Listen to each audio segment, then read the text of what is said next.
live long and prosper. I was going into Toshi Station to pick up some power converters. Lilu Dallas Multipass. Shut up and take my money. By Grabthar's hammer. What a saving. One does not simply walk into Mordor. X never, ever marks the spot. Into this comic. You're a wizard, Harry. Stay a while and listen. Hey, old Kermit the Frog. Your ties are cool. So say we all. This is a Play on Nerds.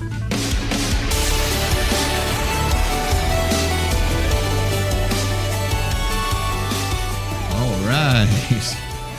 Hey, everybody. This is Jarman and Steve, the other guy. We're hosting a Play on Nerds episode 102. This is take two for us because we had a crazy malfunction that you'll never know about, but I just decided But that just means it's going to be better the second time. Exactly. And actually, I did a much more smooth intro that time, so I feel better. You did. It was much less abrupt, so already we're proving our point. Exactly. This needed to happen. So anyways, this week we're going to be talking about The Predator, or not The Predator, sorry, Predator from 1987. Predator, in honor of The Predator coming out. And doing fairly well at the box office, I think. Yeah, it's not, I mean, reviews are not great. A stork may or may not have dropped off a copy, and it may or may not have been hot garbage. So, well, that actually takes me into my update for the week is that my girlfriend and I are going to go see a movie because we usually see one like every week when she comes home on the weekends. Okay. And she really wanted to see The Predator. So I was like, all right, there's like all these other indie films and, you know, other films we could have watched. But she's like, no, I want to watch The Predator, something that's mindless and fun. That's right. So I was like, both of those things. I was game. So I went to go see it. And without any spoilers, it's a lot more comedic than the one we're going to talk about later in the episode. But the jokes didn't always land, and it was kind of didn't know what it was. And it was fun at parts, though. Like, yeah, I mean, some of the tech was cool, but a lot of, you know, they talk about this in the trailer, so there's no spoilers. The hybridization stuff, like what you saw in the trailer, is as far into detail as they get. Right, it doesn't make much sense. Like Olivia Munn literally just says, "Oh, they're hybridizing like one time," and then like that, everyone's like, "Yeah, they are." I mean, yeah, that just is the plot then. I guess it's like a big deal that they're introing the idea that predators go planet to planet and improve their own breed by taking the best from those planets and putting it into their own DNA, which I don't think had been discussed unless it was in one of the books or comics or something. But so I guess that's the new thing this movie introduces, but doesn't really talk about at all. Yeah. So, and then at the end, there is a shameless plug for a sequel. Oh, yeah. I don't remember that, but just a shameless plug for a sequel that I doubt will be made. Yeah, it didn't do well enough. Honestly, I doubt it will happen. And did you hear about the scenes that were cut because of a scandal? No. Oh, yes, I did. There was a child rapist or something. A guy who was a sex predator. Yeah, he was a guy who was not hunting down, but like trying to get this girl to have sex with him online. He knew she was underage, and he's a friend of director Shane Black, who actually that's right, who's actually an actor in this movie we're going to review later on. But it was his first movie too. But yeah, so the guy, he didn't actually end up doing anything, but he was arrested for trying to get with this girl, and so, but he got off and he's still acting. And when the cast found out, they were pissed off, understandably. And Olivia Munn had a scene with him in the movie, and they ended up cutting it so they could release it. So it wasn't a necessary scene. He was just hitting on her in the scene, and that was it. So it was pointless. Right. So yeah, just like the whole movie, it was pointless. So I guess my review for The Predator, which I think that we reviewed for a trailer review at some point, I'm sure. There we go. We're doing what Paul wants us to do. And actually, so now we can, we're reviewing. It was terrible. I don't remember what we said, but it was terrible. I was hoping it would be fun and silly, and it kind of was, but didn't really do very well at that job. So I'm saying it's like a C. Oh man, I'd say watch it at Netflix if you want for fun, but it's not very good. Yeah, I mean, this one, maybe if I had not seen it, this might give it a buck, but I mean, the lead guy was so generic too, wasn't he? Who? The lead character in The Predator, he was just so generic. Yeah, that blonde guy, they're really trying to shove him down our throat. What else has he been in? Let's see, he was just in, he played the lead villain character in Logan not long ago. Oh, that was him, yeah. He also played a prominent role in the Hatfield McCoy's miniseries that was huge. I'm sure he's done a bunch of other stuff, but that's what I know him from. Gotcha. Yeah, it's not going to work. He's like that guy that was in was it Pacific Rim or something? He's been in like 10 movies. It's Australian. Oh yeah, that guy. Very generic. He was in that King Arthur movie. Yeah. By directed by Pierce. Yeah. It's not going to work. He's too boring. Yeah, just too boring. So yeah, don't go see The Predator. Go see anything else. Yeah, so that's pretty much all I had to report for since we last recorded. So what have you been up to? So what have I been up to? Let's see. Last weekend we went up to Grandma's and we did a small family birthday party. Very nice. For the kid who just turned 2, just so we could include her family and do something with them. So we went up and it was kind of dinosaur themed in that's just most of the toys and stuff we bought were dinosaurs. That's just what it ended up being. But there was no real theme. Like literally we took Joyce to the dollar store, which mind you, okay, so parents spend so much money on kids' parties. You don't have to. There's this thing called the Dollar Tree and they sell every party supply you can think of for $1. It's pretty nice. So we did gift bags with tons of stuff. We did streamers that we were able to pick up plates and silverware and cups and blah, blah, blah. And it was $30 to throw a kid's party. Oh, you know what I want to ask, so that made me think of it, is we always think of the dollar store, Dollar Tree we have these here. What do they call it in Britain? Is it the pound store? The pound store? I don't know. I'm curious. Like the 6-pence store? The tuppence store? Let us know, listeners. Do you have a version of that over there? Or we are going to continue to call it the tuppence store. The fiver nook. You just spend a fiver on everything. That's terrible. Oh, man. You and your made up currency. But yeah, that was pretty much it. A quick trip up north to see Grandma. Nice quiet weekend, and then we're home. Only other thing is, so yesterday I got into work late because we took the kid to her 2-year checkup in the morning, and I was fine when I got there. And by lunch, my lower back was hurting, and by the end of the day, I could barely get up and down and out of my chair. Youch. I have no idea what's going on. I've got a chiropractor appointment on Friday, which seems like a million years away, and I had literally spent all day laying flat in bed with a heat pad under me. I'm in bed right now. Ouch. We adjusted my whole setup so I could record in bed. Oh, goodness. I had no idea. Yeah. Better today than yesterday, certainly. But still, I can feel it like every step. So, oh, God. That's so terrible. And I didn't there's no action that happened that made me do it, like out of nowhere. It was real weird. Well, it's weird because I've had terrible back pain the past few days too. I'm going to see a chiropractor later in the week. Yeah. No, mind you, I've done terrible things to my back, but there's always like an incident I can point towards.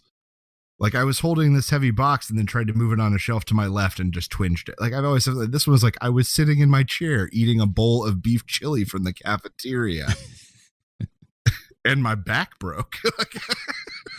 Whenever my back goes out, it's always like doing something small, like picking up the shampoo off the floor in the shower, and it's like just goes apart. I don't know why. So right now I'm recording from bed. It's impressive. Doesn't sound that bad. No. I mean, we rigged it pretty good, so. My cats keep opening the door of my room over and over again, and it's so frustrating. Damn it, Bones. So, son of a bitch. Why don't we take it in some nerdy news from there? Nerdy news. It's time for Nerdy News.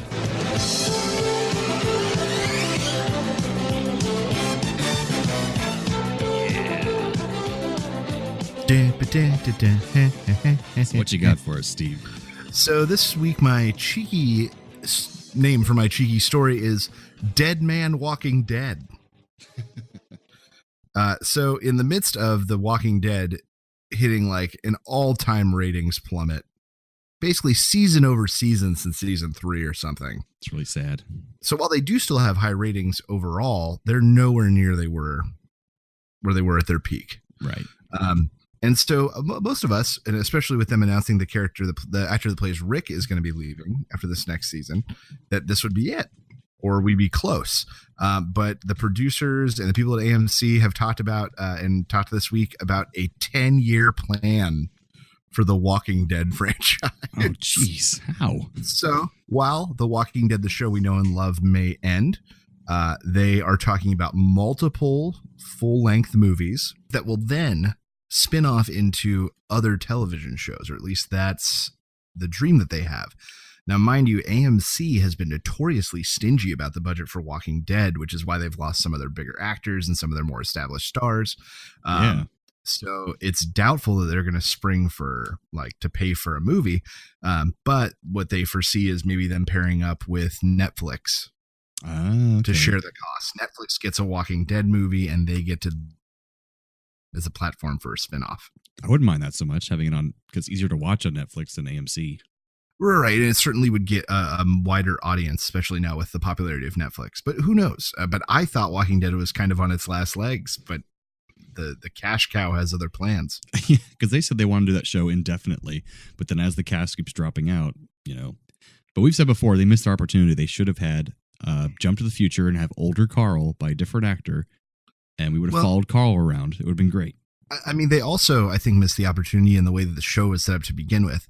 If we had lost Rick halfway through season 1 and he was replaced with another new character, that would have become the precedent. Right. But it didn't. They kept a couple characters for almost 9 seasons. So now the model that I think where we'll always have fresh faces coming in, so we'll always be able to revitalize, isn't going to work. No. They didn't set the show up that way. They failed. If anything, Fear the Walking Dead got it right. I guess they're trying that with Fear the Walking Dead because almost the entire original cast is gone. Right, you got Spoilers. a few seasons with a couple bigger key actors that are now all gone, and now the audience is used to we could lose everyone. Right, anyone's expendable, even the lead characters. Anyone's expendable. Versus Walking Dead, where that has not been the case for some characters up to this point. Yeah, so I don't know what they're going to do. But movies about who? I don't know. But Netflix is a good place for that. Yeah, Netflix is a great place for that. So we'll see. Now, what do you bring us from the world of nerd news? Now, I bring us something we talked about in the past, I believe, a couple times, which is manufactured lab-grown meat. So, I heard about this. Yeah, so there's an article in Scientific American kind of updating the world on what's going on in this area, because I think it's the way of the future. Eventually, we won't be raising hundreds of thousands of cattle to feed the populations with protein, but we'll have lab-grown meat. So it's getting better, because before the problem was it was way too expensive. I think they said 1/4 pounder burger was $300,000 to create. And they had certain scientists and journalists try it, and they said it had the consistency of a really, really lean meat because there's no fat. It's just complete muscle tissue. But that also makes it so it doesn't taste very interesting. True. But also just too damn expensive. So now what they're doing is they're making it cheaper, producing it cheaper, and also adding in genetic pieces of fat so that actually will taste better. So they dropped it down in the next couple of years. That is where all the flavor is. Yeah, exactly. So it's going to cost about $600 as of next year for a 1/4 pounder instead of $300,000, which is a big jump. So given that trend of going cheaper and cheaper, eventually be very affordable. So they said with one sample of muscle tissue from one cow, they can make 80,000 quarter cheeseburgers.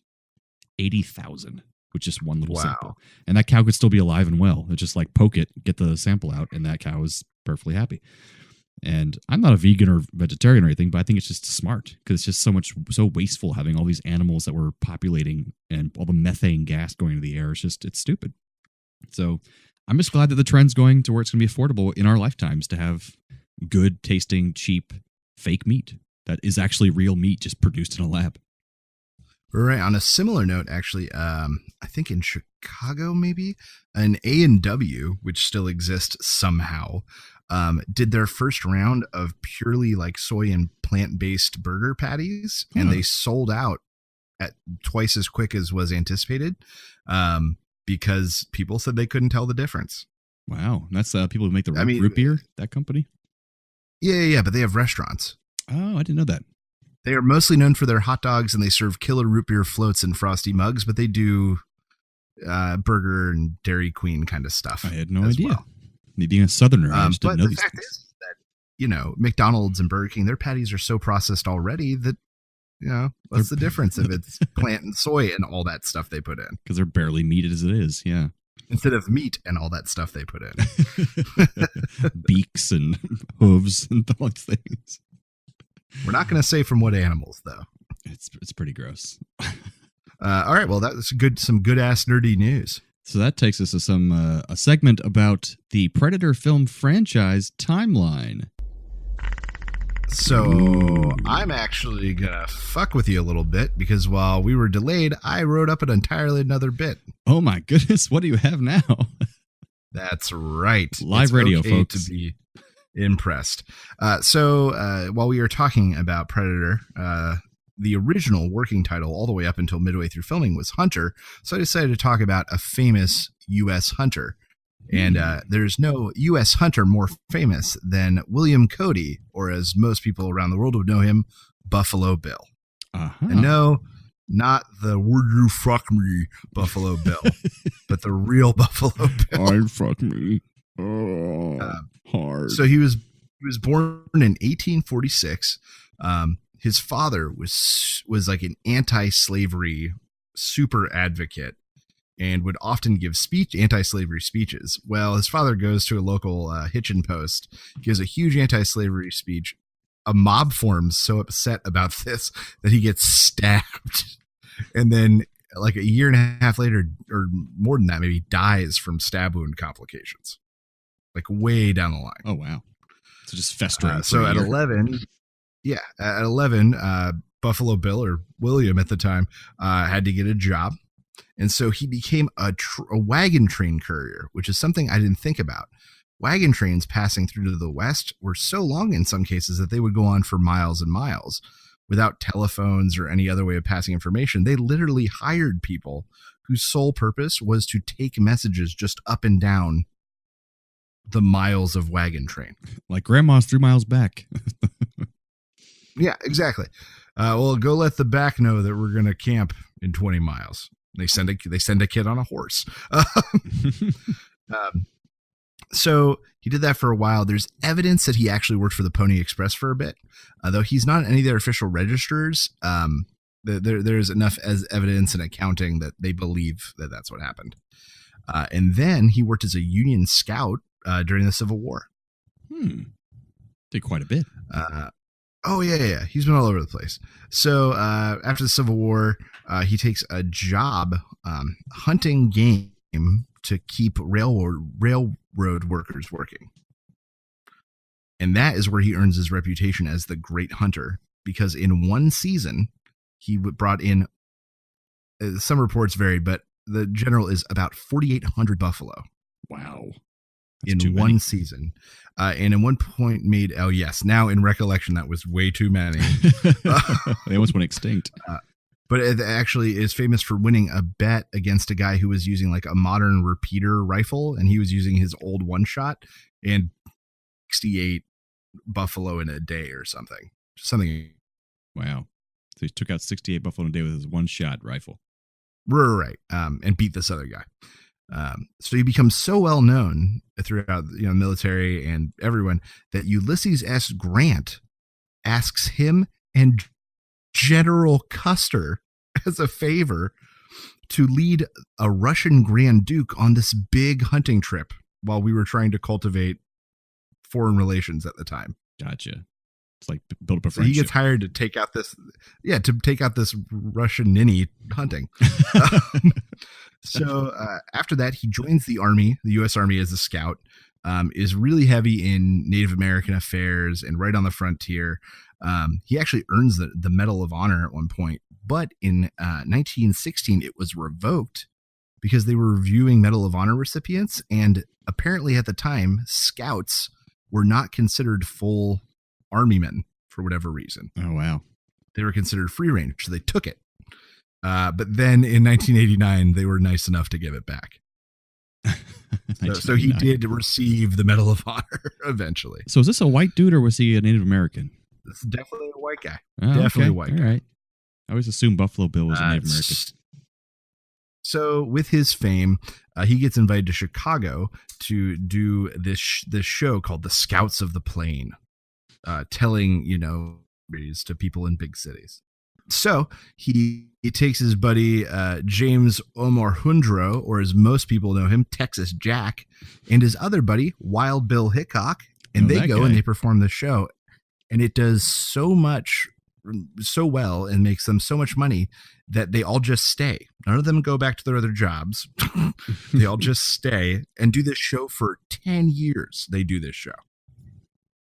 It's just like shooting So at arrows this time, and stuff. Yeah, like killing, he said as many as like 50 extras dressed as Native Americans, reenacting battles and triumphant moments and stuff like that. You can see something similar to it at the beginning of like The Last Samurai with Tom Cruise. Yeah. And then also, if anyone's seen True Grit, at the end, you know, the main guy kind of ends up at that kind of show. Gotcha. So he does that for 10 years. He, you know, has made so much money that he decides he's going to make his own show. Meanwhile, simultaneously, this novelist who writes these dime novels has been writing stories about the adventures of Buffalo Bill that are huge on the East Coast, and he is becoming like a living American legend while he's still alive. It's just incredible. So he moves out to Wyoming. He starts his own Wild West show, the Buffalo Bill Wild West show, and does that essentially for the rest of his life. While he did give up the show in 1906, technically, he came back for 2 years of goodbye performances, and then he made some bad investments and lost some money and basically had to keep performing until he died. Yeesh. We know a lot of actors like that too. In that time, his show got so popular, he went and toured Europe with the Buffalo Bill show. He founded the city of Cody, Wyoming, which still exists. But then in 1917, he died of kidney failure. And the only weird fact I could find about his death is on his deathbed, he was baptized as a Roman Catholic. Random. It's a weird choice. Weird choice making up for it all at the end. But yeah, so that's Buffalo, the real Buffalo Bill, the American legend that's known everywhere, and one of the most renowned hunters in history. That was the real man. And because he killed thousands of buffalo. Thousands of buffalo. Just incredible amounts of buffalo. But yeah, I mean, really, it was a time of showmanship, and the show is really, and the novels are really what locked him into American culture for all time. And that really does fit in with the whole Predator thing, because even in the new film, Olivia Munn has a line, because they say, we call it the Predator. And she's like, it's more of a hunter. It's not really a predator. It's hunting for sport. Not a predator has to hunt to eat. A predator, yeah. And then it doesn't, like, Keegan-Michael Key play that same joke at some point. Yeah. Like the joke repeats 3 or 4 times throughout the movie. And this movie, 1987 movie, was originally going to be called The Hunter, but there was already a film out the year or two before called The Hunter. So they called it The Predator instead. So it was going to be called The Hunter.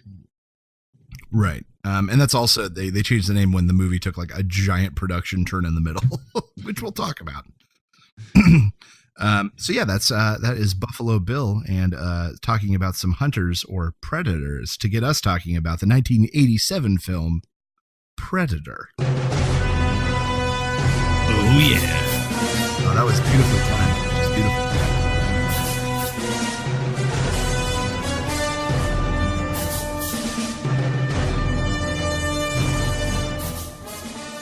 That's good music. Oh man. Yeah, it was. Really good. Like almost better music than the movie deserved. So this is a movie that, at the time actually didn't do that well. Realistically, it didn't make the money they wanted it to make for having Arnold Schwarzenegger. I saw that it was the second most popular of that year. Oh, but they expected it to break all sorts of records and stuff. Okay, I got you. Right. Like the amount of money and people they put in it, they were expecting this to be gigantic, especially after how big Commando was. They expected this to be like double Commando. Yeah, I mean, it's a lot better than Commando. I've seen Commando. That's not very good. But yeah, this is a kind of a more subtle movie than I remember, in that it was made in a time where the movies weren't rushed the way they are now. Yeah, because it was made in 85 and then come out till 87, I think. But in the Predator, how long was it before we saw a Predator? Like 30 seconds? Yeah. Maybe 45 seconds? In this one, you really don't see the Predator in his physical form until like 40 or 50 minutes in, and then you don't see him as him until the last 4 minutes of the film. And the Predator has a total of 8 minutes of screen time, the entire film. Oh man, I was watching the fight scene at the end between him and Arnold. They never show any real physical contact between those two. It's amazing how just they that cut around one it. scene where they grabbed him by the neck, and that was it. Right, and even when he punches him, it's more of like a push. If you watch it, right, like it, and it's always like the Predator and swinging, and then Arnold getting beaten up, and then infrared shots. But like they didn't show anything. It's kind of brilliant, really. It makes it more of a thriller than a straight up action. Oh, absolutely. This makes it a thriller because in the action category, there is not that much heavy action in this film. You know, you've got the big scene where they go into that, like the guerrilla camp in South America. And well, that was a huge scene. Like, right. That's the most action-y thing. A lot of people died. A lot of explosions happened. Right. But I think that the thing that caught me off guard, I'm thinking about like if I saw this movie for the first time, like that's always how I'm trying to think of these things. Mm-hmm. And, they blew a huge load really early in the film. Yeah, I think maybe it was almost kind of like the typical 80s action movie. They tricked you with that in the beginning, like, oh, that's what this movie's going to be, a Rambo, explosions the whole movie. And then they're like, this movie was Commando 2. Yeah. It started as Commando 2. It's what it was. And then they take it back a notch. They're like, oh, wait, the rest of this movie's going to be a thriller and suspenseful and kind of like a horror film. Right. And like you legitimately don't know what the Predator is. Yeah. Which makes it that much more kind of ominous. That's why you have to ask yourself, what the hell are you? That's right. What the hell are you? Because I think this movie suffers, for people watching it now, from the same thing that like the Child's Play movies does, which is that now Predator is this giant franchise which has taken some really bad turns. But at the time, this was original and nobody knew what the hook was. Yeah, or same thing with like Child's Play. Child's Play. The genius thing about Child's Play was at the time you didn't know if it was the doll or the kid. And that was the whole thing. Yeah. Now it's the doll. It's the doll. That's the franchise. They're also remaking that now with Aubrey Plaza. Oh, they just recently did one not long ago. So hopefully this is a reboot because I think it's doing bad sequels. Good. They need a reboot. They need it. So this movie starts out with let's see. The jungles of South America and badass guys getting off of Jeeps and Arnold Schwarzenegger smoking a cigar and him doing like a really intense handshake high five with Carl Weathers that goes way too far. Oh, we have to say that one of the things that Schwarzenegger said about this movie, why he thought it was so successful and that people would like it, is because everyone was so buff. And it's a bunch of big dudes and kids will like that. He's like, it'll sell action figures, that kind of thing. And it's true. Like they show all the guys getting off the helicopters and stuff, and they're all these giant buff dudes, and it's just so 80s, so Expendables, so like wonderful. So then it's revealed that this highly trained special forces team has been brought down to rescue a chopper team that went missing like a week before. Right. And Carl Weathers is there as their CIA liaison, which in it, but it's fine, I guess. You son of a bitch. And that's right. Glass hands like thunder strikes. Yeah. And then they like arm wrestle, and they're both already oiled. Like they both oiled before walking into the room somehow. Yeah, exactly. The CIA got you pushing too many pencils. They wrote, so they talk about this. The screeners wrote in all these places where Arnold should be smoking a cigar because it was easier than getting him to get rid of it. Right. They said that like in between takes, he would constantly have a cigar, so it was easier to not have to have someone run in and out with his cigar. Yeah, so it was just like his character smokes one now. A cigar in this scene, he's smoking a cigar. And apparently Carl Weathers got addicted to cigars because of this movie and filming it, so he like blamed Schwarzenegger for that. I guess so. So they go into the jungle. They find a bunch of dead skinned bodies hung up. They assume it's this cartel or these guerrillas that are doing it. They find the guerrilla base, and then that's the big action scene we talked about, is them taking out this guerrilla base and explosions and stabbing guys to walls, indiscriminately blowing everything around. Up. They're supposed to be saving a hostage, and they blow up all the buildings. So they could have killed the hostage so easily. Right. And then they find out that the hostage is actually like a white KGB agent or something like that, right? They don't really explain it very well, but yeah, he's pissed at Dylan because Carl Weathers, because apparently this was more going on than he said, and there was like Russians involved, and this wasn't a rescue mission. This was actually an intel retrieval that they pretended was a rescue mission to get them to do it. But to be fair, Dylan's team did go missing, so he was wondering about that. That's true, because the first team that was sent in to do this disappeared. You're right. Dylan! So they too much fun with the soundboard. a woman gorilla. That was a weird. That sounds weird, but it's accurate. They capture this woman gorilla. She's a pretty gorilla. Woman gorilla. And they take her captive because they're going to question her because Carl Weathers still has to figure out what's happening. And this is when they really show that something is watching them. Right. You get little hints, but I think this is one of the first big infrared shots is them leaving the camp. That weird noise following them around everywhere. So, God, what happens next? I wrote notes here that there's a lot of them walking through the forest. Yeah, just walking through a jungle and giving each other shit. And that was actually one of the more endearing parts of the film is you got to see a lot of little moments between these soldiers.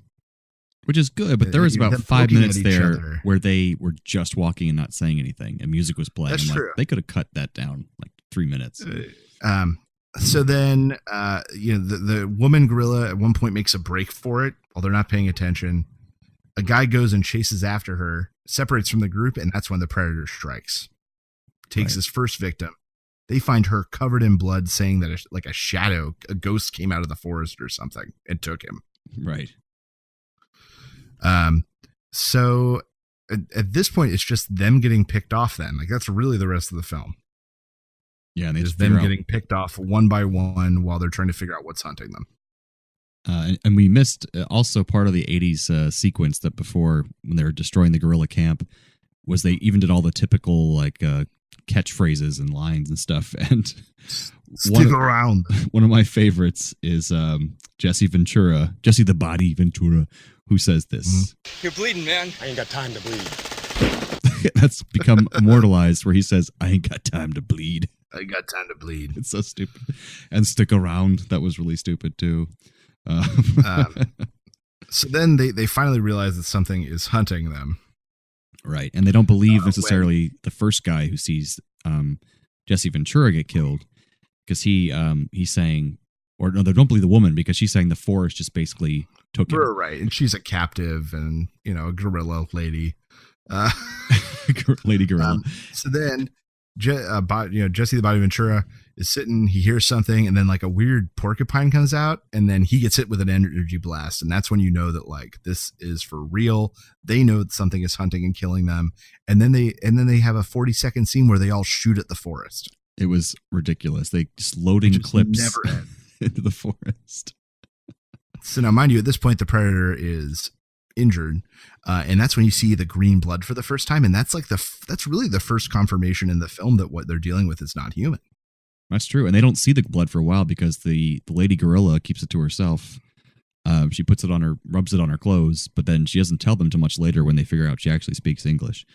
So right, and then that's when she reveals that her people basically have legends of these hunters that show up and kill people. Which is interesting. And it's like the demon of the forest or spirit of the forest or something. So that shows they've been coming for years. For a really long time. Yeah, for like generations it's been going on. And we'll talk about that later in my timeline segment. So they all get picked off one by one. Jesse Ventura, the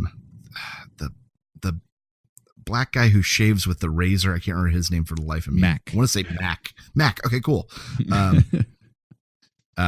Mac gets killed off, and then Carl Weathers gets killed off. They try to set a trap for this thing, which goes terribly awry, and one of them ends up getting hit with the counterweight because the predator's just way too smart for them.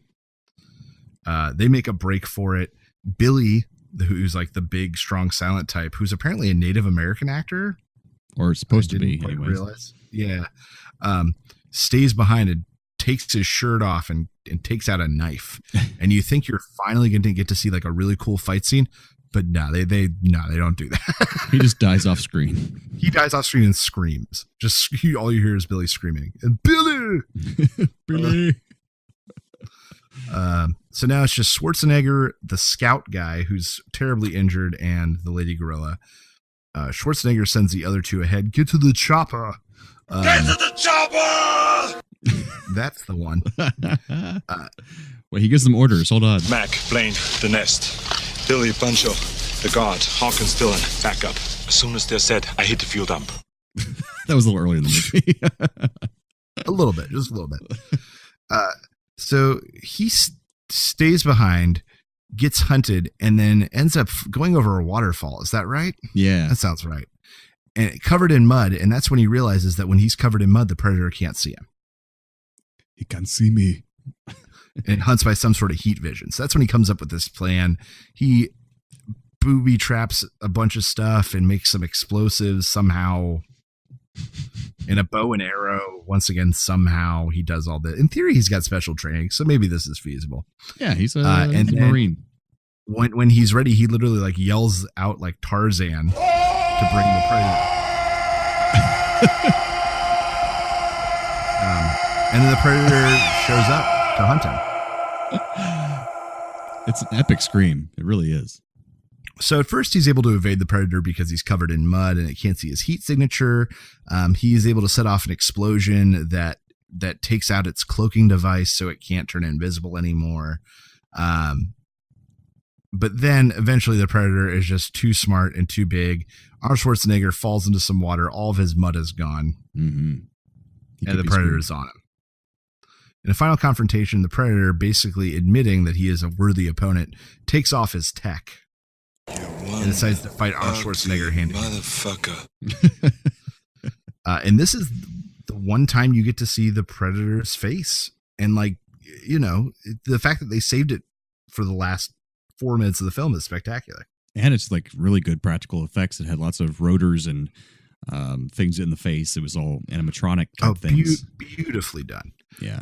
So then this comes the underwhelming fight scene, like the actual one-on-one confrontation where it's really quick cuts between Arnold Schwarzenegger and the heat vision that they do, and then the Predator kind of like yelling and swinging, but there's no actual contact shown.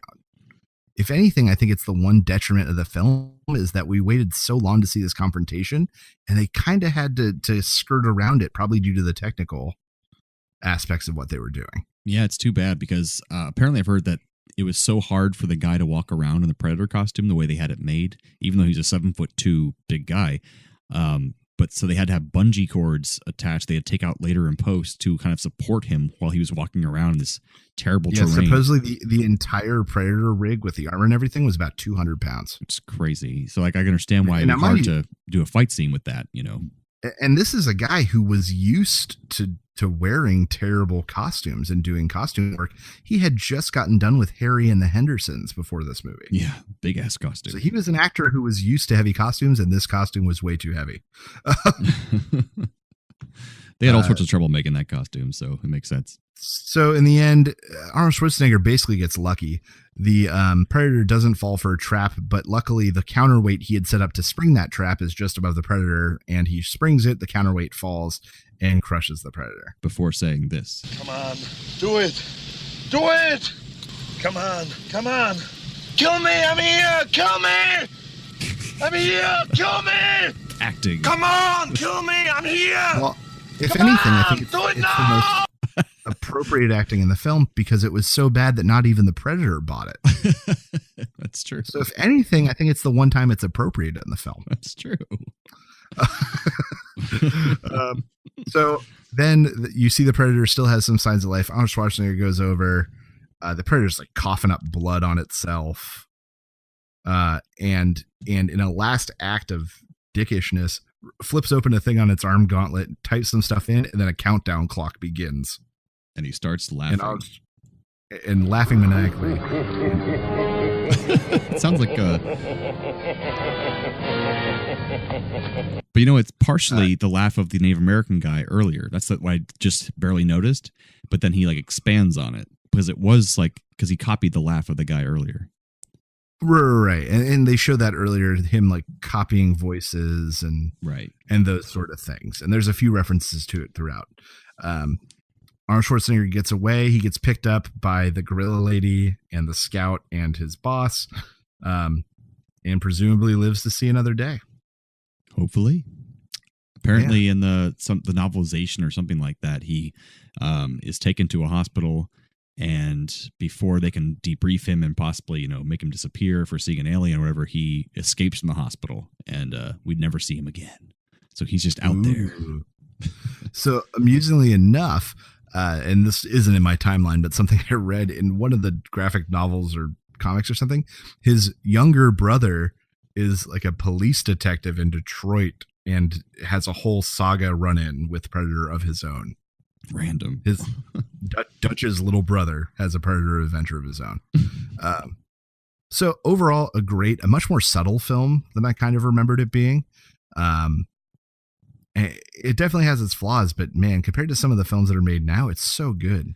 Yeah, and it was directed by John McTiernan, who did the first Die Hard. He did Last Action Hero, Hunt for Red October, Die Hard with a Vengeance, The 13th Warrior, Thomas Crown Affair, and a few others that aren't as popular. But all those movies are so solid, And the saddest thing about this for me also is that the writer of this film is in it. He's one of the army guys. Really? And he's the same guy who wrote the new one. Oh, wow. And that makes me disappointed that the same person wrote this film that wrote this new piece of crap. I would have thought Shane Black would have written the new one. No, let's see. It is Richard Chavez, I believe. Huh. So Shane Black just directed it. Maybe. Now I'm doubting myself. Let's see, written by Live Radio, folks. It's probably fine. Two more writers, Fred Decker, Shane Black. So Jim Thomas, John Thomas, it's only based on the characters created by them. So they didn't write the new one. Yeah. Just their characters. Yeah. So it's a great movie. Check it out if you haven't checked it out. If you are listening to this podcast and somehow haven't seen Predator, check it out. All the quotes from it are just fantastic. A few cool trivia I found from here is the film provided a variety of hardships for the actors, such as leeches, snakes, stifling humidity, heat, and rough terrain. All the night scenes were filmed during freezing cold temperatures, which was especially hard on Arnold Schwarzenegger during the latter half of the film, when the mud he had to wear, actually pottery clay, became cold and wet. He was warned it would take his body temperature down a few degrees, and he shivered nonstop. Even when they tried to heat him with lamps, it just made the clay dry out. He tried drinking Jagger tea, a schnapps mixture, to warm him, but that just got him drunk. So he's got drunk trying to warm up. And as maybe you might know, Jean-Claude Van Damme was originally cast to play the Predator. Yeah, so this is my favorite part of this whole thing. He just got really whiny, and it was too hot, and you weren't going to see his face, and he was too short. So he was a big deal in Europe at the time in the martial arts scene. And so the idea is that he was going to come and be this like stealthy ninja-like Predator. Right. But he got there, and the costume was so big and clunky. It was not the Predator that eventually ended up being. It was more like an alien, like a bug dog thing. It had almost. like one eye and everything. It was really weird. The costume was like a bright red foam suit that they put him in. And he was upset because you couldn't see his face. There was no reason that it needed to be him. And he thought this was going to be like his big American break. Right. And there's a few pictures out there of him on set in the costume, and he looks so pissed off. I watched extra with one of the creature designer producer guys. And he goes, yeah, that original costume, I remember we had this giant mold because it was huge, and we pulled out the first molding of it, and we looked at it and we went, man, we are really in trouble. This is going to be crappy. They knew it was bad. They knew the original design was bad. And the new one was so cool that it's just been forever around. Well, we can help. We can thank James Cameron for that. The director of this film was on a flight with him. He was in the middle of directing Aliens, I believe. And he was doing character and sketches. And Cameron said, you know what? I always really wanted to see a creature with mandibles. And that's how Predator ended up with mandibles, because James Cameron. And somebody else said they saw in an office somewhere like a photograph of a Rastafarian warrior from like back in the day. And the dreadlock thing. And that's what influenced them to do that. The original concept of this film was a joke. Someone said that the only person Rocky Balboa had yet to fight was E.T. the extraterrestrial, and then they made this into a movie. That's right. The Predator's blood, a goopy substance with the color of Mountain Dew, was made on set using a mixture of the liquid from Inside glow sticks and KY jelly. It's pretty gross. Ah, that's pretty cool. The famous clicking and gurgling sound the Predator makes in the movie was made up by Peter Cullen. He's the guy who did Optimus Prime, same guy. Oh, cool. And he said it reminded him of the face looked like a horseshoe crab. So he remembered when he was a kid, he would turn horseshoe crabs upside down and they make a gurgling noise. So he made that noise. Interesting. Really weird.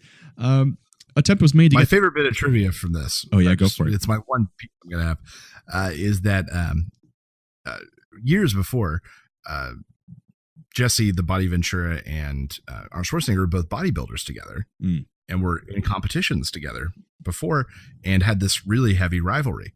So Jesse Ventura had heard from one of the costumers that they had to let out the sleeves on his outfit because his were bigger than Arnold's. So with this preloaded knowledge, Jesse Ventura went and bet Arnold Schwarzenegger a bottle of champagne that his arms were bigger. So then they went, and Wardrew mentioned them. Arnold's were, of course, like 2 or 3 inches bigger because Arnold had bribed them with the same bottle of champagne to lie to Jesse Ventura about his arms being small. Just to piss off Jesse Ventura. And they did something else on set too, which is hilarious. Jesse Ventura was at the gym and Arnold hadn't gotten there yet. So he poured water all over himself. And so when Arnold got to the gym around 6 a.m., he saw that Jesse had already been there for a long time working out. He's covered in sweat. And so then throughout the rest of the entire filming of the movie, they each tried to get one-up each other, getting to the gym earlier and earlier until they were both getting there at 4 a.m. in the morning. Wow. So they were constantly competing with each other. I think it was pretty funny. So a couple more left. An attempt was made to get shots of the Predator swinging from tree to tree using a monkey in a red special effects suit. However, the monkey kept removing the suit and the idea was abandoned, which I think that sounds hilarious. This monkey's like, what the fuck is this? Most of the film was shot under the original title Hunter. It was only later changed when the movie Hunter came out, whatever, and they couldn't do it. But you can still see Hunter on the outtakes on the board, on the clapboard. Of course. The Predator costume weighed over 200 pounds. You said that. Arnold Schwarzenegger believed this movie would be such a hit because the heroes were impressively muscular and big. That's what I said before. Right. As the script was pitched around Hollywood, the shorthand description used for it was Alien in the Jungle, which is pretty true. And that's about it. That's pretty much all I have for the trivia there. But it was a great movie. The original screen tests for the camo effect were done out, in some wooded area. And because they hadn't built the costume yet, they literally had a giant red gorilla costume. So all of their practice was with a guy running through a forest in a red gorilla costume. So goofy. I can't believe it came out to what it was.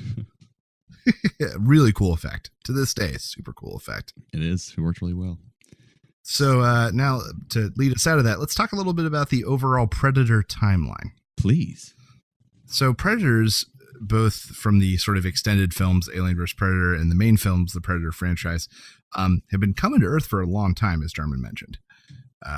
So as early as 2996 BC, Predators arrived on Earth and taught early humans how to build the pyramids. So 100 years later, presumably at the completion of the pyramids, they show back up and they bring an alien queen to all these pyramids and set up these hunting scenarios where that's right. These civilizations sacrifice people to their gods and they get to do their hunt. If they're successful, they become men. If they are not successful, they blow up the thing on their arm and wipe out entire civilizations. So the next, as I explained to German, I'm looking at just what's confirmed through the film franchises, because if you look at the extended stuff, there's books and graphic novels and comics. There's just too much Predator stuff to talk about. Right. So I'm just talking about what's in the movies. So the next thing as far as the films is 1718. And that's when pirate captain Raphael Adolini presumably meets a predator and it helps him fight off his mutinous crew. the captain's gravely wounded, but he gives his ornate flintlock pistol to this predator as a thank you. This predator then gives that flintlock pistol to Danny Glover at the end of Predator 2. So these guys live an exceptionally long time. Yeah, and he was called like Grayback or something, that predator. Yeah, he did it like Angel something. Weird. Yeah. But yeah, it's some name. So that's 1718. So then you have 1904, a whaling station in the Arctic. Basically everybody disappears overnight. And it's because under it is one of these temples that the predators have set up aliens in. And they go and they kill everyone there. And then they have their hunt in 1904. Is that in a movie? So yeah, that's the beginning of Alien vs. Predator. So the idea is the predators come back to that temple every 100 years to do this hunt, and this whaling station that they go to and set up base at was abandoned 100 years earlier when everyone disappeared. Oh, I vaguely remember that now.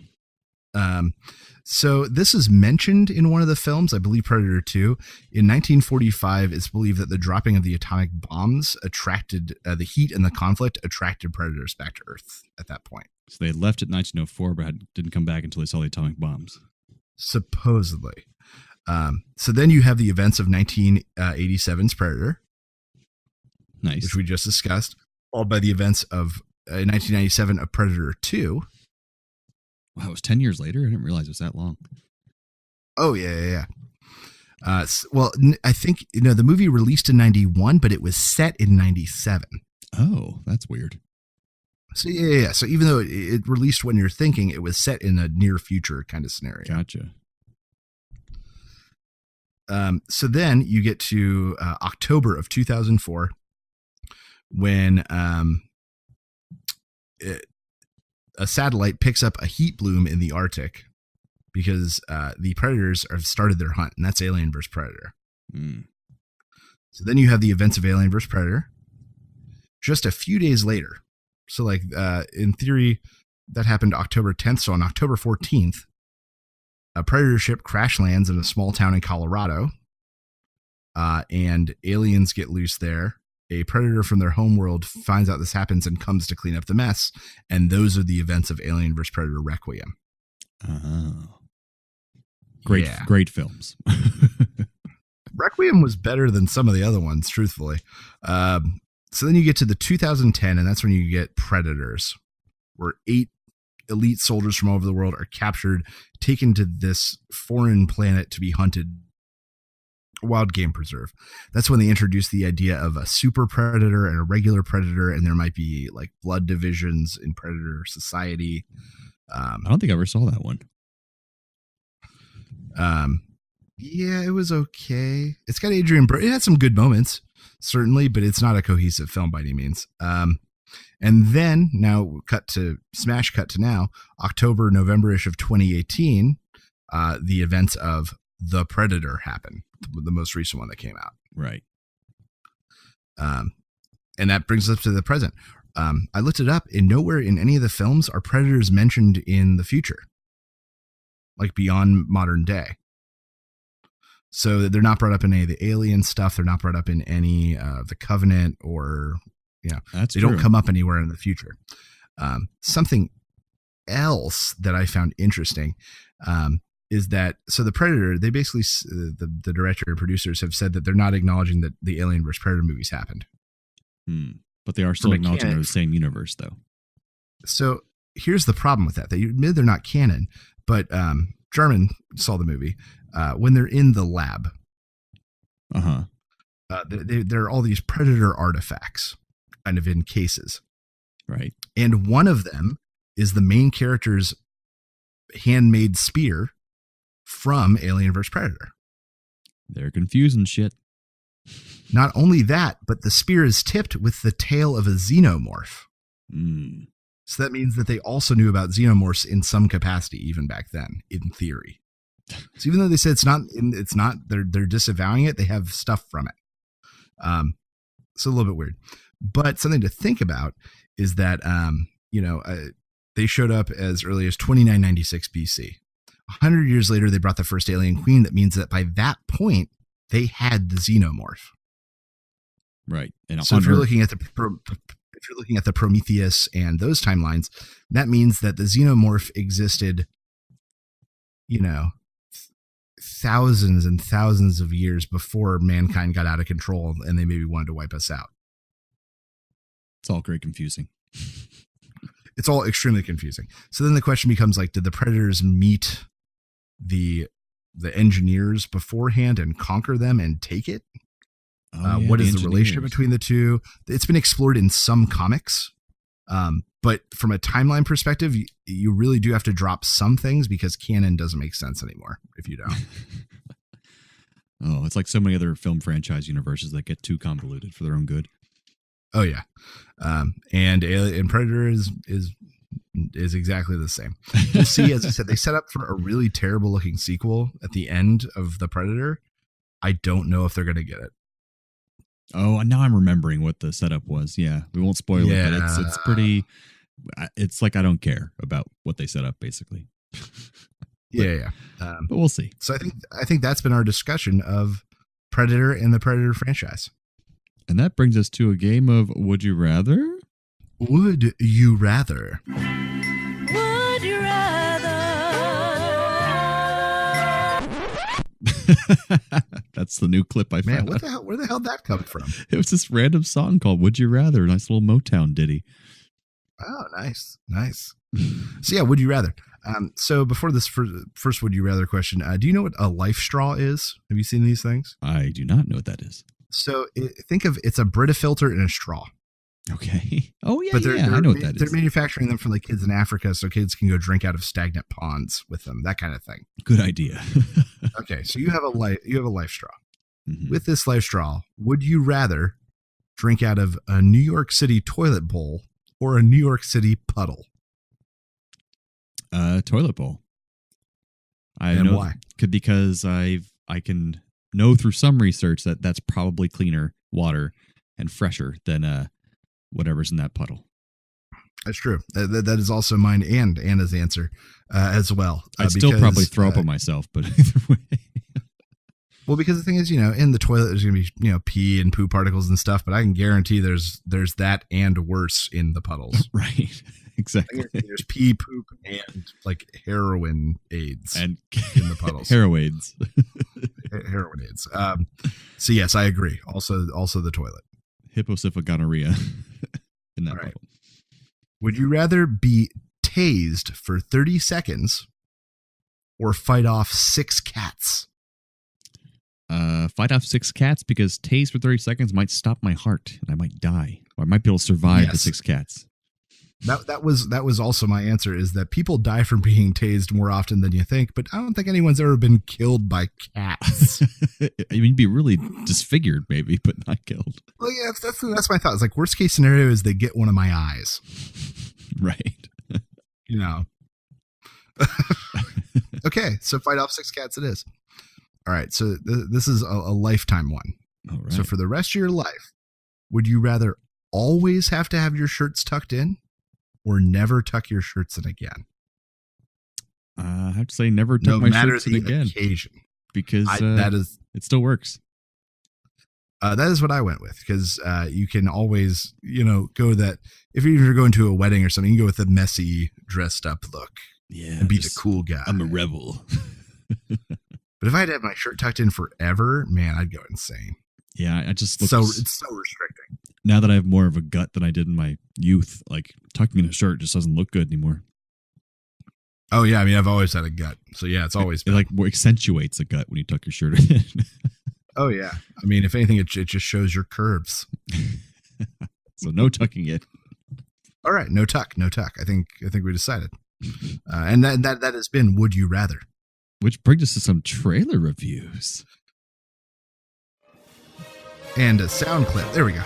Here at A Play on Nerds, we have spent years refining our exclusive trailer rating system. At the low end of the scale, we have Burn It, where we think you should find every copy you can get your hands on and throw it into a barrel fire. To burn it, Fahrenheit 451 style. And second from the bottom, we have We'll See.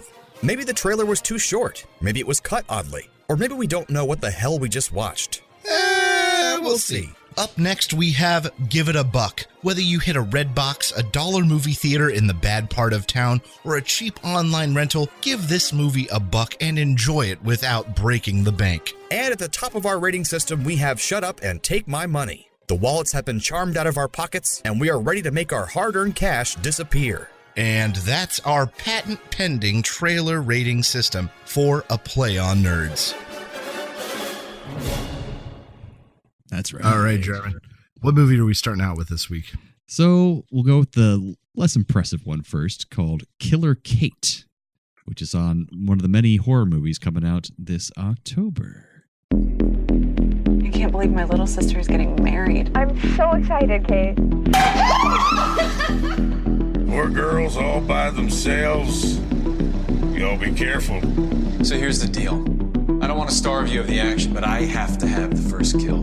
Thank God we didn't book that motel. I've got the weekend all planned. We'll go hiking. We'll have a patio picnic. I brought 6 board games. I think someone's here. And now I'm really freaked out. It's Halloween. She was just trying to scare you. You brought this on yourself. You saw what we did to your friends. Why did you do this? We didn't have a choice. What do? I'm a bellhop. Where's your mask? We're killing them. Fuck yeah, we are. Fuck yeah! A lot of fucks in there. So, I mean, my initial impression of this is that this looks like 4 other movies I've already seen. Yeah. This looks like The Others meets The Strangers meets Green Room meets a quirky romantic comedy. Kind of like Cabin in the Woods a little bit. Yeah, maybe. But there's meets Death Proof maybe a little bit. But like, there's nothing about this intrigues me. Well, there's nothing that hooks me for it. The hook is that it's a bunch of girls who are on their bachelorette party to stay in a cabin for the weekend. And it looks like there's like a competition or a game where people are set out to kill whoever stays in that cabin. And they're regular people with regular jobs who like subscribe to be to go in a competition to kill people in the cabin, basically. Hence why he's a bellhop. But I love horror comedies, and they're very easy to consume. I think this one looks pretty good. But yeah, definitely a story you've heard before. It makes more sense, but that's not what I got from this trailer. Yeah, I think I had heard more about it on a different podcast. That's why maybe maybe that's it. Yeah, because you're right. That trailer doesn't really give you that much. But no, hearing yours, I'm like, oh yeah, maybe that'd be interesting. Like all these regular schmoes deciding they want to be murderers. Yeah, that's a new hook, but that's not what I got. Right. Apparently that's what the actual plot is. But you're right. From the trailer, it looks like a standard cabin in the woods, people killing you thing. But I am ready to give this a buck this Halloween season, because you're always looking for good stuff to watch around Halloween. Yeah, and a bunch of cute chicks killing people. I'm for it. I'm fine with that. Yeah. What's our next one, Steve? I honestly don't remember. It's a big one. It's Captain Marvel. Oh, that's the one. War is a universal language. I know a renegade soldier when I see one. Never occurred to me that one might come from above. Space invasion, big car chase. Truth be told, I was ready to hang it up until I met you today. So you're not from around here? It's hard to explain. I keep having these memories. I see flashes. I think I had a life here.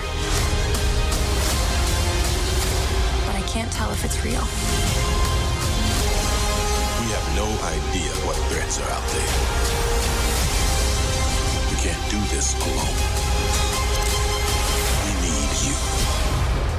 I'm not what you think I am. So, what'd you think of the trailer? I mean, I'm underwhelmed. Really? And I don't think that it's because it's underwhelming. I think it's because of conditioning. So Marvel is clearly playing this movie very close to the chest. Yeah. This trailer did not reveal really any plot points we can expect. We didn't really meet any characters besides Nick Fury and her. Like, they're playing this very close to the chest because of how big the universe is and that you know everything. Most of their trailers are showing, oh, here's this person doing this. Here's this person. And here's your favorite character doing this. This is a smaller film in that respect. And so because of that, I think I'm just conditioned for bigger and crazier than what they're willing to give with this film. That's the exact reason why I'm excited, because first of all, it takes place in the 90s, hence the blockbuster video thing in the beginning. Hey, they made it till like 2007. But we have heard that does take place in the 90s, and it's really cool seeing the aged down Agent Coulson Nick Fury and Nick Fury. And Coulson, yeah.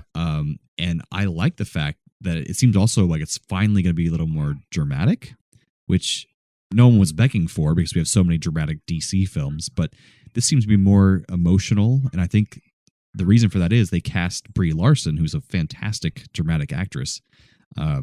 So having her in that role, they should use that to some extent, because unlike Robert Downey Jr., who can do good acting, but he's known a lot more for kind of comedic roles and other just meatheads like, Thor and Chris Evans and stuff. They can't really do like great dramatic scenes. She's a great dramatic actress. If you've ever seen Room, it's incredible. Yeah. But I think a lot of the scenes, this movie doesn't come out till 2019. So I think they don't have all of it filmed yet. So the idea that this might be just like a very preliminary trailer to not show very much. Supposedly this is going to introduce one of the concepts that's going to basically run the next generation of Marvel, which is, I can't remember, the Skrull or the Scree or something. The Skrull. Basically, yeah. The Skrull. Aliens living amongst us. Right, to the point where there is belief that there's characters we already know that are whatever the hell these things are. That's pretty cool. She just punched an old lady in the face. Right now, the leading theory is Hawkeye is one of them. That would be cool. Which is why he has like slightly superhuman abilities, but not really like magic power kind of abilities. And somehow doesn't die. Right. So I'm interested to see them set up the pieces for that, because I'm excited to see what Marvel does after the next, like, in, I guess, round 4 or phase 4, I guess it is technically, right, after Infinity. So I don't know. I'm of course going to see this. I'm of course excited for it. I'm sure that the next trailer is going to show enough to get me excited and give it my money. But I don't think this trailer did it for me. Ooh, for me, is like, this is the best looking Marvel film I've seen in a long time. A lot of them have been pretty underwhelming, except for the last one was pretty great. Not Ant-Man and the Wasp, but the one before that. I can't remember the name of it now. The big one. Infinity War? Infinity War. But yeah, they've been kind of underwhelming to me for a while. I think this looks like kind of a different pace. And so I'm excited about it. And plus, she's the most powerful hero in the Marvel universe, as far as like almost like Superman, basically. Supposedly, she's like one of the most powerful beings in the Marvel universe. Yeah, so it's pretty awesome to see how they're going to tackle that. And he does call her, Nick Fury calls her before he disintegrates at the end of Infinity War. So there is that. Well, right, and they show that same pager. I thought that was clever to show that. Oh, yeah, they did. You're right. They show him type like with the target or something into it and put it on his belt clip. I forgot about that. But yeah, it looks great. Yeah. So that was a neat little throwback. But this one gets a we'll see. Strictly because just this trailer specifically didn't give me what I needed. For me, not that the film isn't. Take my money. Fair enough. All right, well, that leads us out to some radical recommends. If you have the means, I highly recommend picking one up. What do you recommend I do? I recommend Pleasant. All right. Well, for me, I have a Recco-warn, as they actually say that over the Sincast podcast. You don't want to quite recommend something, so kind of Recco-warn. It's it's called Iron Fist Season 2 is what I'm Recco-warning. It was only 10 episodes, so pretty easy to binge. And the reason I'm not fully recommending it is because if you've watched all of these Netflix Marvel shows, I'd say go ahead and watch this one. It is a little bit better than the first season of Iron Fist. Not a ton, I don't think. The actor Finn Jones, who plays Danny Rand, got more time to practice and be a better fighter, which is good because he kind of... And they covered his face more, so it wasn't him as often. Right. It was a stunt fighter for part of the time, which is a smart idea. But the problem is he's still not threatening. He still doesn't seem very badass. He's also skinny fat, if you know what that term means, where like he's shirtless and he's like flabby but skinny, like So it's like, right. He's thin, but he's not fit. Right. That's why I call skinny fat. So basically, it's like I don't know why he couldn't get in shape for this one role that he's now playing iconically, but he's just not impressive or threatening at all. And so, without spoiling anything, they do focus more on Colleen Wing, who's like his love interest / also a badass of her own right. And she definitely ends on a high note for the season. Did you finish watching it too? Yeah. Okay, yeah. I don't want to give away anything, but yeah, she's definitely more of a focus this season, and which is good because people I think were just not happy with him, and I'm so glad they focused more on her. But the reason it's a warn is because I would say that if you're not already watching all these shows, there'd be no reason to watch this season. I don't think. I think it was just not that great. But if you're watching all of them, it was an okay addition to the series. My take on this season is that this season would have been an acceptable first season. Agreed. With the path and the journey he took and the direct conflict with his past and that like the topics, I think this season would have been a perfectly fine first season and we could just erase the first season entirely. The only thing I would miss is that drunken fighter guy from the first season. He was fun. Oh, it's true. It's true. Other than that, and I think Rosario Dawson seems to be just totally gone from these now. I think she's never coming back. Oh, that's right. She's gone. I And forgot so about that. Kind of Misty Knight has taken that spot of being like the Misty connective Knight tissue. was maybe a little heavy. And which apparently in the comics, Misty Knight and Colleen Wing are sisters of the or daughters of the dragon. They're like a new comic of their own. So they're kind of following along with the comics, and that Colleen and Misty are kind of together, little duo. But I will second Jarman's Rekka Warren for Iron Fist season 2. Good. Yeah. Appropriate. Yeah. So what do you got to recommend? So my radical recommend is twofold this week. One is something on Netflix, something that I've recommended kind of prior, and that is American Vandal, but season 2 just came out this past week. Oh, I can't wait to watch it. American Vandal, a fake documentary about kids covering the case of one of their classmates who's expelled for drawing dicks on cars and the so good. Conspiracy they uncover surrounding this. Second season is bigger. They do a very, very clever way of explaining why there's a season 2 at the beginning, which I really appreciated, because that became the question of like, how are these two high school kids going to stumble onto another? I did wonder about that. They do. The first 5 minutes are the perfect setup to explain it. Nice. So what I will say is that the season is not as strong. The thing that I found was lacking, because the last one was at their high school, their own personal stakes were higher. As far as like their friendship was in turmoil at one point, and that flavored those sort of things. And because it's elsewhere this season, those personal connections just aren't there driving the story the way they were. That makes sense. But overall, great mystery, great new characters, all the stuff you loved, the analysis and the breakdowns and the timelines, all the stuff you loved from last season's back. I highly recommend it, even though, as I said, it's not going to match what American Vandal season 1 was. I'm glad to hear it's good, though. Oh, very good. Still very good. The other thing I'm going to recommend is some iOS games I just discovered that I'm like incredibly good at, inexplicably incredibly good at. So there's these games that came out, Holes.io, Tornadoes.io, and Big Baller. They're all from the same company called Voodoo, and they're all basically the same game. And the idea is in the tornado one, you start out as a small tornado, and you go and you suck up a bunch of chickens, and then you grow in size, and then you can suck up a bunch of trees, and you grow in size again, and then you go and you suck up a bunch of houses, you grow in size again. And the idea is that you're constantly absorbing things, becoming bigger so you can absorb bigger things. And there's basically a countdown clock where at the end, whoever's the biggest tornado wins. Nice. But it's the exact same idea for holes, except for you're a hole in the ground, and the bigger you get, the more things you can suck into you. And the Big Baller is you're a giant rolling thing of a snowball, and you're picking up things as you go. And the bigger you get, the bigger objects you can pick up. So kind of like mindless fun. Mindless fun, and rounds last 1.5 to 2 minutes depending on the game, so it's quick and easy. You're playing against like 7 other real people. Oh, okay. And I can't lose. I don't know a better way to say it. I am inexplicably the best person in the world at these games. Well, you sure it's not like this one game my girlfriend was playing where she thought for months that she was playing against real people, and apparently it was always against a computer. She had no idea. And she was so pissed off. She's like, I thought I was doing so well. See, there are some times where I can tell they have AI in, but there are times where I'm like, I'm definitely playing. Like, there's nobody as vengeful as these other players are just, they do vengeful, dickish things that AI would not do. That makes sense.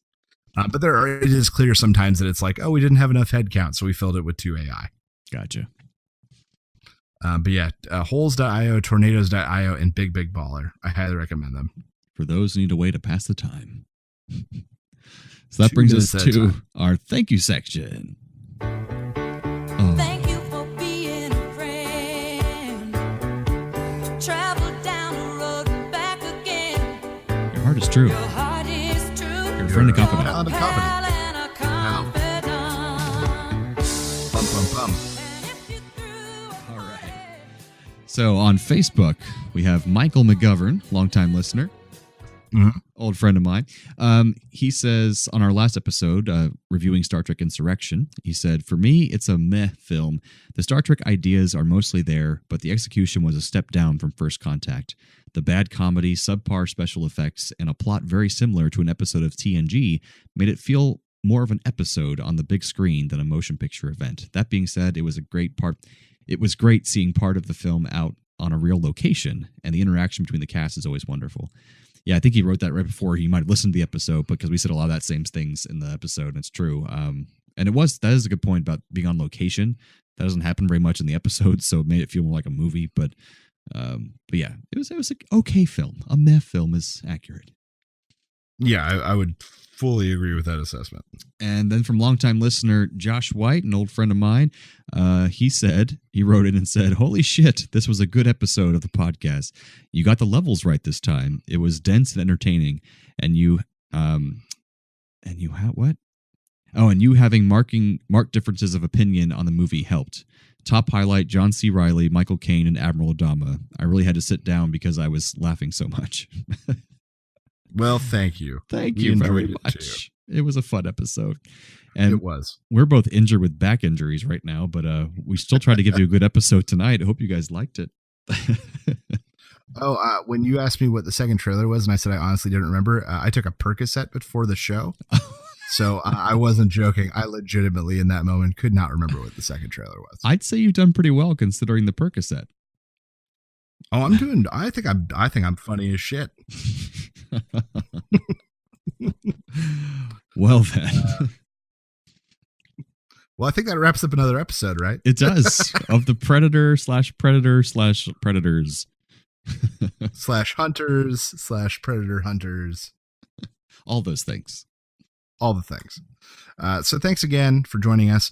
We will keep coming back and being your nerdy co-hosts. If you keep coming back and being our nerdy audience, thanks again, Internet. Stay nerdy, my friends.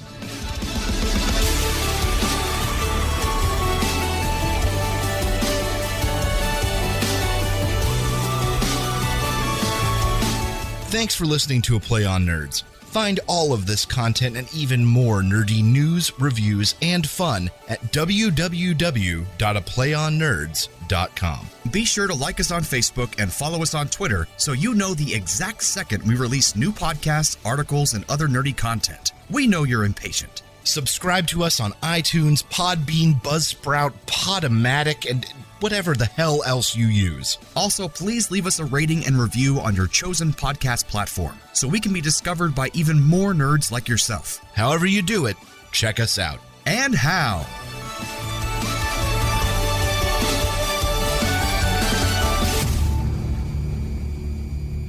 Admiral Adama. We had to throw at least one in. Goodbye.